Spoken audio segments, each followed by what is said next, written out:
Kasabay ng pagbabalik sesyon ng Kongreso ngayong araw, inaasahang maipapasa na ang mga nalalabing priority bills ng administrasyon. Iginagalang naman ni House Speaker Martin Romualdez ang desisyon ng Senado na iuurong sa June 11 ang presentasyon ng Articles of Impeachment laban kay Vice President Sara Duterte. Si Mela Anesmora sa Sentro ng Balita, live.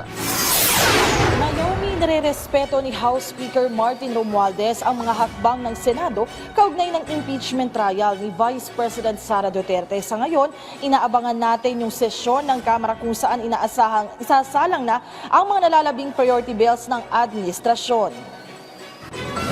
Sa kanyang panayam ngayong araw kasunod ng paglulunsad ng bagong multipurpose covered court dito sa Kamara, iginiit ni House Speaker Martin Romualdez na iginagalang nila ang desisyon ng Senado na iurong sa June 11 ang presentasyon ng Articles of Impeachment laban kay Vice President Sara Duterte.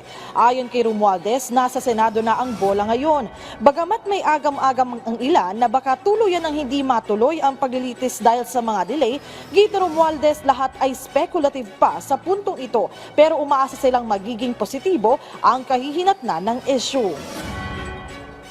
Yung sulat sa akin ni Senate President Jesus Cudeso is pretty straightforward. Kaya yung impeachment complaint ay nasa Senado na. So we leave it to their sound discretion as to how they want to proceed and conduct. No? The Senate President outlined the priority measures, like the direct measures that they would like to prioritize first. So we have to respect the decision of the Senate President and the Senate. Kasabay niyan ngayong balik sesyon na ang Kongreso, tiniyak ni Speaker Romualdez na ipapasa nila ang mga nalalabing priority bills ng administrasyon, gayon din ang iba pang mahalagang panukalang batas. Kabilang sa mga inaasang isasalang sa plenaryo para sa huling pagbasa ang Anti-Pogo Bill, Philippine Civil Registry Bill at Declaration of State of Imminent Disaster Bill.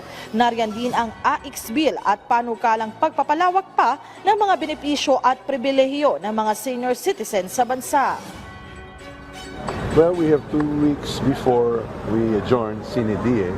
So we'll wrap up the remaining priority measures. We'll work on the e-governance act. We will work also on the data acquisition act. So these and among the other spending sa BICAM will take up, and I'm sure that we'll be able to complete it before the 2-week session.